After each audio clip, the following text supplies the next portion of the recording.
Hello दोस्तों, मेरा नाम है अमित कुमार और आप सभी का स्वागत है आपके अपने यूट्यूब चैनल सक्सेस पाठशाला विद अमित पर। मैंने बिहार के आगामी एग्जाम को देखते हुए एक सीरीज स्टार्ट किया है। यूथ पब्लिकेशन का एक बुक है मैथ का, बिहार मैथ्स करके, उसी का सॉल्यूशन मैं करा रहा हूँ, जिसमें percentage, average average profit and loss, discount ratio, ये सब का सॉल्यूशन मैंने करवा दिया है। अभी नंबर सिस्टम चल रहा है, जिसमें हम लोगों ने जो है 165 तक, टोटल 4 वीडियो में 165 क्वेश्चन कवर किए थे। तो ये जो है नंबर सिस्टम का वीडियो 5 होगा, यानी 5वां पार्ट इसका, जिसमें हम लोग 166 से क्वेश्चन को देखेंगे। और ये सभी प्रश्न जो है आगामी किसी भी एग्जाम के लिए जो है इम्पोर्टेंट रहेगा। तो वीडियो पसंद है तो वीडियो को लाइक जरूर कीजिएगा, चैनल पर नए हैं तो चैनल को सब्सक्राइब कीजिएगा और ज्यादा ज्यादा दोस्तों की भी शेयर कीजिएगा। चलते हैं आज के पहले क्वेश्चन नंबर 166 की तरफ। नीचे कई वास्तविक संख्याओं के दशमलव प्रसार दिए गए हैं, इनमें कौन परिमेय नहीं है?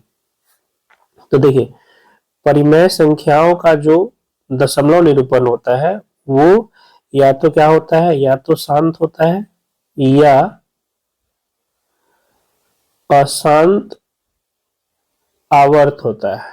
अशांत आवर्त होता है, कहने का मतलब या तो वो किसी जगह रुक जाएगा या उसका रिपीटेशन जो है, सेम नंबर का रिपीटेशन बार बार हो जाएगा। ठीक है, तो उसको हम लोग सेम अंक का रिपीटेशन बार बार हो जाएगा, तो उसको परिमेय संख्या का दशमलव निरूपण वो होता है। अपरिमेय संख्या का दशमलव निरूपण क्या होगा? अशांत के साथ साथ अनावर्त होगा। अनावर्त यानी ये रिपीटेशन नहीं करे, एक तो ये रुकेगा नहीं, कहीं चलते रहेगा बार बार, और वो रिपीट भी नहीं होगा, सेम अलग अलग अंक आएंगे, है ना। तो परिमेय के लिए या तो शांत होगा या अशांत आवर्त होगा, और परिमेय के लिए अशांत तथा अनावर्त होगा, रिपीटेशन नहीं होगा उसमें। तो पहला देखिए, ये जाके 9 पे रुक गया, तो ये तो परिमेय है। दूसरा देखिएगा, ये चल रहा है आगे, डॉट डॉट का मतलब ये आगे चल रहा है, तो 1 2 0, फिर 1 2 0 0, 1 2 0 0, क्या सेम रिपीट हो रहा है? नहीं ना। अगर ये 1 2 0 1 2 0 1 2 0 1 2 0 ऐसे चलता तो ये कहते सेम रिपीट हो रहा है, लेकिन ये 1 2 0 1 2 0 0 1 2 0 0 0 ऐसे चल रहा है, तो इसको अनावर्त कहेंगे, है ना। ये आवर्त नहीं कर रहा है, रिपीटेशन इसमें नहीं हो रहा है, और साथ ही साथ ये अनंत तक जा रहा है, यानी ये अशांत है और अनावर्त है। तो ये क्या है? ये आपका अपरिमेय संख्या का दशमलव निरूपण है। ठीक है, यानी ये परिमेय नहीं है, ऑप्शन नंबर बी। फिर तीसरा देखिएगा, 43.1 2 3 4 5 6 7 8 9 और ऊपर रेकरिंग दिया हुआ है। रेकरिंग का मतलब होता है ये फिर से रिपीट होगा, यानी 43.1 2 3 4 5 6 7 8 9 हुआ, और फिर यहाँ से 1 2 3 4 5 6 7 8 9, फिर यहाँ से 1 2 3, इस तरह से रिपीट ये होगा। तो एक फिक्स पैटर्न में बार बार सेम अंक रिपीट हो रहा है। ठीक है, तो ये परिमेय का गुण है। तो इसका आंसर क्या हो जाएगा? Option number B. √2 और √3 के बीच एक अपरिमेय संख्या, तो 2 और 3 के बीच आपके पास क्या है? 2.5 है, तो √2.5 क्या हो जाएगा? √2 और √3 के बीच एक अपरिमेय संख्या, ऑप्शन नंबर। निम्नलिखित में कौन अभाज्य संख्या है? 15 अभाज्य नहीं है, 23 अभाज्य संख्या है, ऑप्शन नंबर बी। निम्नलिखित में कौन अपरिमेय संख्या नहीं है? तो √25 क्या हो जाएगा? √25 का मतलब 5, तो ये अपरिमेय नहीं है। √6 एक अपरिमेय संख्या है। इनमें कौन अपरिमेय नहीं है? √121 क्या देगा? 11 देगा, परिमेय हो जाएगा। √121 11। निम्नलिखित में कौन 54 का अभाज्य गुणनखंड है? 54 2 से भाग करेंगे 27, और 27 का मतलब 3 गुना 3 गुना 3, यानी 2 गुना 3 का क्यूब, 2 पे पावर 1 गुना 3 का क्यूब, ऑप्शन नंबर बी। संख्या 3.2463636, देखिए ये रिपीट के साथ साथ रुक भी गया है ना, ये आगे नहीं जा रहा है, इसके आगे ये यहाँ पे रुक गया, तो ये कौन सी संख्या होगी? परिमेय संख्या हो जाएगी, ऑप्शन नंबर बी। 5.2333 और ये रुक गया है ना, रुक गया, इसका मतलब परिमेय संख्या। क्या एक एक यौगिक संख्या है, ठीक है। तो एक ना तो यौगिक है, एक ना तो यौगिक है और ना ही अभाज्य, ये याद रखिएगा। एक न ही यौगिक है और न ही अभाज्य है। पहला यौगिक संख्या जो आपको मिलेगा वो क्या मिलेगा, 4 मिलेगा, ठीक है। पहला यौगिक संख्या जो आपको मिलेगा जिसको भाज्य भी बोलते हैं, तो पहला यौगिक संख्या 4 और पहला जो अभाज्य संख्या है वो कौन है, 2 है, ठीक है। तो एक न तो यौगिक है और न ही अभाज्य है, ऑप्शन नंबर बी नहीं। निम्नलिखित में किसका गुणनफल एक परिमेय संख्या है, तो ये तो √6 हो गया, ये आपका √45 हो गया, ये √81 का मतलब 9, तो ये आपका क्या है, परिमेय संख्या है। निम्नलिखित में कौन विजातीय है, तो ये परिमेय है, ये भी क्या है आपका परिमेय है, -4/2 यानी, या डायरेक्ट लिखिए -2, और ये √5 ये अपरिमेय है, √2/5 अपरिमेय संख्या है, ऑप्शन नंबर सी।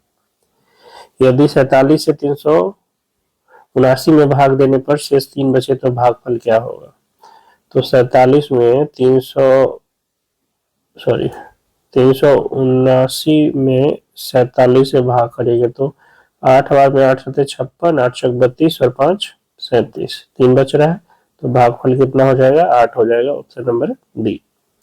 यदि ए एक परिमेय संख्या है तो 1/a भी क्या होगा, परिमेय होगा। 1/2 परिमेय है तो इसका उल्टा करेंगे 2 भी परिमेय होगा। 3 परिमेय है, इसका उल्टा 1/3 भी क्या है, परिमेय है, तो परिमेय का उल्टा भी परिमेय होगा, ऑप्शन नंबर ए।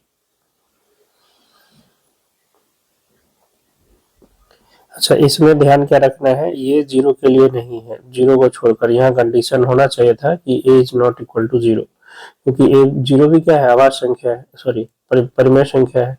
0 भी क्या है, परिमेय संख्या है, लेकिन 1/0 परिमेय नहीं है, 1/0 परिमेय नहीं है, ये तो परिभाषित ही नहीं है, तो कोई संख्या क्या होगा, ठीक है। तो यह कंडीशन होना चाहिए था कि a is not equal to 0, a 0 के बराबर नहीं है, तब a अगर परिमेय है तो 1/a भी क्या होगा, परिमेय होगा। 11.2345 रुक गया तो परिमेय, देखिए 2.12 1 1 1 2 फिर 1 1 1 2, तो ये अशांत है और साथ ही साथ अनावर्त है, सेम रिपीट नहीं हो रहा है, पहले 1 2 हुआ, फिर 1 1 2 हुआ, फिर 1 1 1 2 हुआ, है ना। तो ये किसका हो जाएगा, अपरिमेय का हो जाएगा, ऑप्शन नंबर डी। कोई भी विषम पूर्णांक होगा जहां q है, तो विषम पूर्णांक जहां q पूर्णांक है, तो पूर्णांक में अगर 6 से गुना कर दिए तो ये तो सम हो जाएगा, ये क्या हो जाएगा, सम हो जाएगा, है ना। और सम में अगर हम विषम को जोड़ दे, सम में हम लोग क्या कर दे, विषम को जोड़ दे, सम प्लस विषम हमेशा आपको क्या देगा, विषम देगा, ठीक है। तो 6q क्या हो जाएगा, 6q आपका सम है, इस सम में 5 जोड़ दिए तो ये क्या हो जाएगा, विषम हो जाएगा। ये तो 0 हो गया, तो 6q ही है जो कि सम हो जाएगा। ये आपका 6q प्लस 10 है, सम है, 6q प्लस 6 सम है, तो ऑप्शन नंबर ए इसका सही आंसर। √15 अपरिमेय संख्या, निम्नलिखित में कौन सा युग्म सह अभाज्य है। सह अभाज्य वैसे संख्या होती है जिसमें कोई भी फैक्टर कॉमन ना हो, कोई भी जो फैक्टर है, ठीक है, कोई भी गुणनखंड जो है उसका कॉमन ना हो। जैसे 15 और 20 में आपको पता है 5 कॉमन आ जाएगा, तो ये सहअभाज्य नहीं होगा। 9 और 16 में कुछ भी कॉमन नहीं है, तो ये आपका सहअभाज्य है, ठीक है। 16 और 52 में कॉमन आ जाएगा तो ये सहअभाज्य नहीं होगा। 21 84 कॉमन है तो ये भी सहअभाज्य नहीं होगा। सहअभाज्य के लिए जो आपका फैक्टर है, कॉमन फैक्टर, वो 1 होना चाहिए, मतलब कुछ भी फैक्टर कॉमन नहीं होगा, ठीक है। एक फैक्टर मतलब क्या, एक तो सब में कॉमन हो जाएगा, ठीक है। तो ऑप्शन नंबर डी। π/2 कैसी संख्या है, तो पाई आपको पता है अपरिमेय है, पाई कैसी संख्या है, अपरिमेय, तो π/2 भी क्या हो जाएगा, अपरिमेय। परिमेय, अपरिमेय में परिमेय से भाग करेंगे तो वो क्या मिलेगा, अपरिमेय ही मिलेगा, ऑप्शन नंबर बी। यदि दो संख्याओं का अवयव 35 है, उनका अंतर 13 हो तो दोनों संख्याएं क्या होंगी। योग 35 है, अंतर 13 है, दोनों को जोड़ेंगे तो ये हो जाएगा 2x बराबर 48 यानी x 24। तो एक संख्या 24 है, दूसरा संख्या 11 हो जाएगा। ठीक है, ऑप्शन इसमें से कोई नहीं हो जाएगा, ऑप्शन नंबर डी। ठीक है, एक ऑप्शन अब एक हो जाएगा संख्या 24 और दूसरा 11, लेकिन 24 और -11 दिया है, बच्चे जो है जल्दी जल्दी में टिक कर देंगे। अंकगणित के आधारभूत प्रमेय के अनुसार प्रत्येक भाज्य संख्या को अभाज्य संख्या के गुणनफल के रूप में व्यक्त किया जा सकता है। बात सही है, प्रत्येक भाज्य संख्या को अभाज्य संख्या के गुणनफल के रूप में व्यक्त नहीं किया जा सकता है। तो दोनों में से कोई एक गुना होगा या नहीं होगा। तो आपको पता है कि जितनी भी भाज्य संख्याएं हैं, जैसे आप लिखते हो 54, तो 54 को अभी क्या लिखे, 2 गुना 3 का क्यों लिखे ना, तो 2 क्या है अभाज्य और 3 भी क्या है अभाज्य। तो ऐसे जितनी भी भाज्य संख्याएं हैं उनको हम लोग अभाज्य संख्या के गुणनफल के रूप में लिख सकते हैं। ये बात सही है, ऑप्शन नंबर ए। ए बराबर बी क्यू प्लस आर में ए 30 है, बी 5 है, क्यू और आर का मान पता करना है। ठीक है, भाज्य बराबर आप लोग क्या जानते हो, भाज्य बराबर भाजक गुना भागफल, भाजक गुना भागफल और प्लस का शेषफल। ठीक है, यही का रूप दिया है ए बराबर बी क्यू प्लस आर। इसमें ए है 30, बी है 5, क्यू पता नहीं और प्लस में आर। तो जो शेषफल का मान होता है वो 0 या 0 से बड़ा हो सकता है, और ये जो शेष है ये भाजक से कम होगा। भाजक से हमेशा आपका शेष क्या होगा, कम होगा। यानी आर का मान 0 से लेकर 5 से छोटा हो सकता है, 0 हो सकता है, 5 नहीं होगा, है ना। तो इसमें हम लोग चेक करते हैं ऑप्शन कि अगर 5 से इसमें भाग करेंगे तो क्यू आपका 6 होना चाहिए। 5 में अगर 30 से भाग करे तो क्यू आपका क्या हो जाएगा, 6 हो जाएगा, और आर आपका क्या हो जाएगा, 0 हो जाएगा। शेष अगर 0 ले, आर 0 ले, ठीक है, आर कितना ले हम लोग, आर अगर 0 ले तो क्यू आपके पास क्या आ जाएगा, 6 आ जाएगा। तो पहले क्यू पूछा है तब आर, तो ये क्यू 6 हो जाएगा और आर कितना हो जाएगा, 0 हो जाएगा। Option number A. n के किस मान पर संख्या 4 पे पावर n शून्य होगा। तो किसी संख्या पे पावर कुछ भी डाल के आप जो है इसको 0 नहीं बना सकते। ठीक है, संख्या पे पावर कुछ भी डाल के आप इसको 0 नहीं बना सकते। किसी भी संख्या को, 0 को छोड़कर किसी भी संख्या पे कुछ भी पावर डाल के आप उसको 0 नहीं बना सकते। यहाँ तक कि संख्या पे पावर कोई संख्या है और उस पर 0 करते हो तो वो 1 के बराबर हो जाता है ना। तो 4 पे पावर n कभी भी शून्य नहीं हो सकता है, n के किसी भी मान के लिए शून्य नहीं होगा। तो ऐसा कोई संख्या n नहीं है, ऑप्शन नंबर सी हो जाएगा। आप अगर 0 सोच रहे होगे तो 4 पे पावर 0 रखोगे तो ये भी 1 ही देगा, 0 नहीं हो सकता है। ठीक है, समुच्च इतना में परिमेय संख्या, तो √4 का मतलब 2 जो कि परिमेय है, ऑप्शन नंबर सी। सुब्रमण्यम और नायडू ने राहत कोष में कुछ पैसे दान दिए। नायडू द्वारा दी गई राशि सुब्रमण्यम के द्वारा दी गई राशि से 125 अधिक है। यदि उनके द्वारा दान की गई कुल धनराशि 975 रुपए है तो सुब्रमण्यम द्वारा दान की गई राशि, तो एक टोटल है 975, एक को 125 ज्यादा मिल रहा है तो हटा लीजिए 125, तो 850 बचेगा। इसको बराबर बराबर भागों में बांट दीजिए, तो 425 425 ज्यादा किसके पास है, नायडू के पास, तो नायडू के पास फिर इसमें 125 जोड़ दीजिए तो ये आपके पास आ गया 550। तो ये सुब्रमण्यम है और ये आपका नायडू है। ठीक है, तो किसका पूछ रहा है, सुब्रमण्यम का ना, सुब्रमण्यम दे रहा है 425, ठीक है, और नायडू 550। 196 के अभाज्य गुणनखंड में अभाज्य गुणनखंडों के घातांकों का योग। 196 2 से करेंगे तो ये आपके पास आ जाएगा कितना, 98, 2 से करेंगे तो 49 और फिर 7 गुना 7 यानी 2 का स्क्वायर गुना 7 का स्क्वायर। तो इसके अभाज्य गुणनखंड जो है इसके घातांकों का योग यानी 2 + 2 कितना हो जाएगा, 4 हो जाएगा, ऑप्शन नंबर बी। n+1 का होल स्क्वायर -1 8 से विभाज्य है यदि n, देखिए n अगर सम होगा, n अगर क्या होगा, सम होगा, तो उसमें एक जोड़ेंगे तो ये क्या हो जाएगा, विषम हो जाएगा।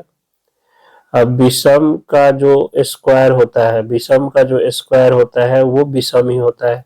विषम का स्क्वायर क्या होता है, विषम। उसमें से अगर एक घटा देंगे तो हमें क्या मिलेगा, सम मिलेगा। उसमें से अगर एक घटा दे तो क्या मिलेगा, सम मिलेगा। तो ये जो है आपका 8 से विभाज्य हो जाएगा। जैसे n अगर 2 रखे तो 2 + 1 का स्क्वायर -1, यानी 9 - 1 कितना, 8, 8 से विभाज्य है। अगर 4 रखेंगे तो 4 + 1 4 + 1 का स्क्वायर -1, तो 25 - 1, 25 - 1 कितना, 24, 8 से विभाज्य है। यही अगर हम 3 रखेंगे तो 3 + 1 4 का स्क्वायर 16 - 1 कितना जाएगा, 15, जो कि 8 से विभाज्य नहीं है। तो n+1 का होल स्क्वायर -1 8 से विभाज्य होगा यदि n एक क्या होगा, सम पूर्णांक होगा तब। Option number D. यदि प्रथम n प्राकृत संख्याओं का माध्य 3n/5 है तो n का मान ज्ञात कीजिए। प्रथम n प्राकृत संख्याओं का माध्य n × n + 1/2 होता है, और ये दिया हुआ है आपके पास कितना, सॉरी ये तो योग होता है ना, माध्य दिया हुआ है ना, माध्य होता है n + 1/2। ठीक है, प्रथम n प्राकृत संख्याओं का माध्य क्या होता है, n + 1/2, और ये किसके बराबर है, 3n/5। तो 5n + 5 बराबर 3 × 6n, यानी n बराबर कितना हो गया, 5 हो गया। Option number B. यदि n एक प्राकृत संख्या है तो 6 पे पावर n - 5 पे पावर n हमेशा समाप्त होगा। देखिए 6 पे पावर कुछ भी कर लीजिए, इसका यूनिट डिजिट क्या आएगा, 6, और 5 पे पावर n कुछ भी कर लीजिए, इसका यूनिट डिजिट क्या आएगा, 5। 6 का स्क्वायर 36, यूनिट डिजिट 6। 6 पे पावर 3 216, यूनिट डिजिट 6। 5 का स्क्वायर 25, यूनिट डिजिट 5। 5 का क्यूब 125, यूनिट डिजिट 5। तो 6 पे पावर कुछ भी कीजिए तो यूनिट डिजिट आपको 6 ही मिलेगा, और 5 पे पावर कुछ भी रखे यूनिट डिजिट आपको 5 मिलेगा। और जब इसका अंतर निकालेंगे तो यूनिट डिजिट में 6 में से 5 जाएगा तो क्या मिलेगा, 1 मिलेगा। यानी 6 पे पावर n - 5 पे पावर n के इकाई का अंक हमेशा कितना होगा, 1 होगा। Option number C. किसी संख्या का 4 गुना 60 से उतना ही कम है जितना उस संख्या का उसका 7 गुना 61 से अधिक। तो मान लीजिए संख्या 4x है तो इसका 4 गुना 4x 60 से क्या है, उतना ही कम है। तो 60 से कितना कम है, 60 - 4x। अब ये जो है इसके 7 गुने से 61 से अधिक है, यानी जितना इसका 4 गुना 60 से कम है उतना ही उसका 7 गुना 61 से अधिक है। तो 61 से अधिक 7 गुना, 7x - 61, ये 61 से अधिक हो गया, ये 60 से कम, ये दोनों बराबर है। तो इधर आ गया 121 बराबर 11x, यानी x बराबर 11। संख्या क्या है, 11 है। Option number. एक संख्या को 342 से भाग देने पर 47 शेष बचता है, यदि उसी संख्या को 19 से भाग करे तो शेष क्या बचेगा। तो ऐसे क्वेश्चन बताया है कि जो लास्ट शेष बच रहा है इसी में आपको भाग करना है 19 से। 19 दूना 38, तो बच जाएगा कितना, 9। शेष बचेगा 9। Option number B. एक संख्या को 3 से भाग करने पर शेषफल 1 बचता है, यदि भागफल को 2 से भाग करते तो शेषफल 1 बचता है, यदि संख्या को 6 से भाग करते तो शेष क्या बचेगा। अच्छा क्वेश्चन है ये। इतने क्वेश्चन में अभी पहली बार, मतलब इतने क्वेश्चन में पहला क्वेश्चन है जिसमें कुछ बनाने लायक है। तो देखिए कह रहा है कि एक संख्या को 3 से भाग करने पर शेषफल 1 बचता है, तो संख्या किस रूप का होगा। मान लीजिए संख्या जो है आपका a है, तो ये हो जाएगा आपका 3x + 3 से भाग किए तो शेषफल 1 बचा 1। ठीक है, 3x + 1 के रूप का। अब कह रहा है कि भागफल को 2 से भाग करें, तो भागफल यहाँ पर आपका कौन है, भागफल x मान के चले हैं। तो भागफल को 2 से भाग करते तो शेष 1 बचता है। तो जो आपका x है भागफल, इसको 2 से भाग किए तो इसका भी कोई भागफल होगा, मान लीजिए y है, तो शेष क्या बचता है, 1 बचता है। तो जो ओरिजिनल संख्या आपका a है उसको अगर हम y के रूप में लिखना चाहे तो क्या लिख सकते हैं, 3 × x की जगह क्या रख सकते हैं, 2y + 1 और प्लस में 1, यानी 6y + 3 + 1, यानी 6y + 4। तो जो एक्चुअल संख्या है वो किस रूप का होगा, 6y + 4। तो कह रहा है संख्या को अगर 6 से भाग करेंगे, यानी 6y + 4 को 6 से भाग करेंगे तो ये तो पूरा पूरा कट जाएगा, शेषफल क्या देगा, 4 देगा, ऑप्शन नंबर बी। 1 और 50 के बीच कितनी अभाज्य संख्याएं हैं, उसी दिन बताए हैं, 15 है। ठीक है, कितना है, 15। 1 से 100 तक 25 और 1 से 50 तक 15, ऑप्शन नंबर बी। निम्नलिखित में कौन परिमेय संख्या नहीं है, तो परिमेय कौन नहीं होगा, जो कि अशांत अनावर्त हो। ठीक है, तो ये तो परिमेय है, 4 5 6 6 6, ये भी परिमेय है। परिमेय नहीं पूछ रहा है ना, 3 2 3 2, तो इसमें जो है डॉट डॉट होना चाहिए था, ये डॉट डॉट छुटा हुआ है क्योंकि ये रिपीटेशन के साथ रिपीट कर रहा है, मतलब अशांत है रिपीटेशन के साथ, तो ये भी परिमेय, ये दोनों रुक गया तो ये तो परिमेय होगा ही। यहाँ देखिए 3 2 3 2 2, फिर 3 2 2 2, और इस तरह से ये अनावर्त क्या हो जाएगा, अशांत हो जाएगा, तो यहाँ डॉट डॉट होना चाहिए था, ये डॉट डॉट छूट गया है। ठीक है, यहाँ डॉट डॉट होना चाहिए, तब ये जो है परिमेय नहीं होगा, ऑप्शन नंबर डी।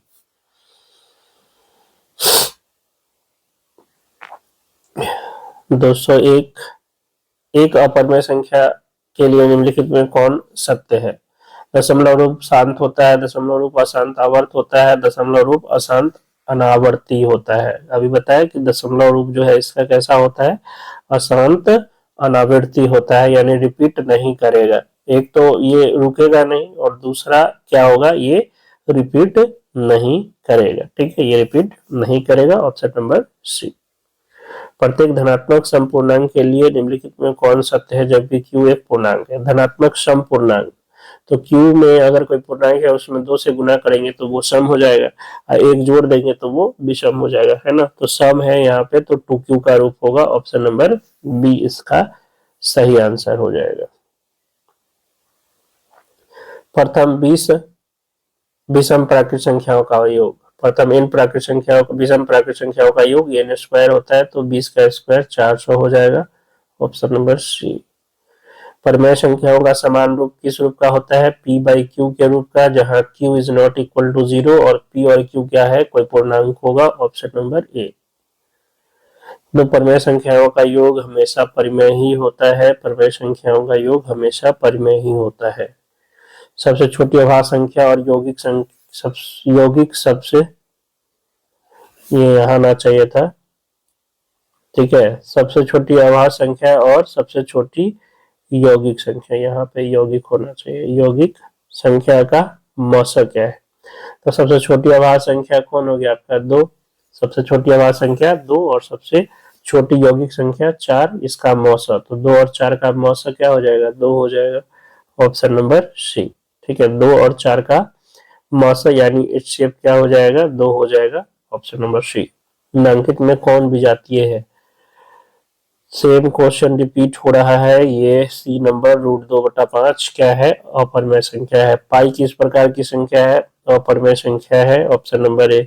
सबसे छोटी अभाज्य और सबसे छोटी भाज्य संख्या का गुणनफल, सबसे छोटी अभाज्य 2 और सबसे छोटी भाज्य 4 का गुणनफल कितना हो जाएगा, 8 हो जाएगा, ऑप्शन नंबर सी।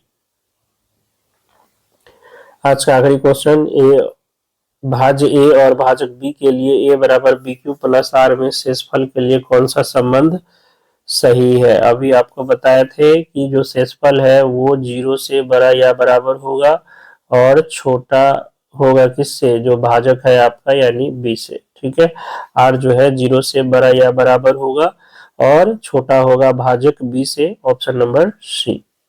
ठीक है, तो ये टोटल इसमें 45 प्रश्न थे, और अब जो है क्वेश्चन का कैटेगरी देख के लगता है कि सॉल्यूशन कराने लायक नहीं है, इसमें सारे जो है वही परिमेय अपरिमेय अब भरा हुआ है। ठीक है, तो कोई क्वेश्चन हमको लगा नहीं कि जिसमें बनाने लायक कुछ है, तो नंबर सिस्टम को यहीं तक रहने देते हैं। बाकी आपके पास बुक है, उसका PDF है, तो आप उसको आगे देख सकते हो। ठीक है, कुछ भी उसमें ऐसा कुछ है नहीं कि जो बताया जा सके, बहुत ही आसान प्रश्न पूछे गए हैं, वही बिहार स्टेट और BPSC जो ट्री के एग्जाम हुए हैं वो सबका। तो आशा करते हैं वीडियो पसंद आ रहा हो, वीडियो पसंद आ रहा होगा तो लाइक जरूर कीजिएगा, चैनल पर नए हैं तो चैनल को सब्सक्राइब कीजिएगा और ज्यादा दोस्तों के भी शेयर कीजिएगा। देखिए अब हम लोग नेक्स्ट टॉपिक देखते हैं LCM HCF या जो भी होगा वो नेक्स्ट वीडियो में। तब तक के लिए जय हिंद, जय भारत।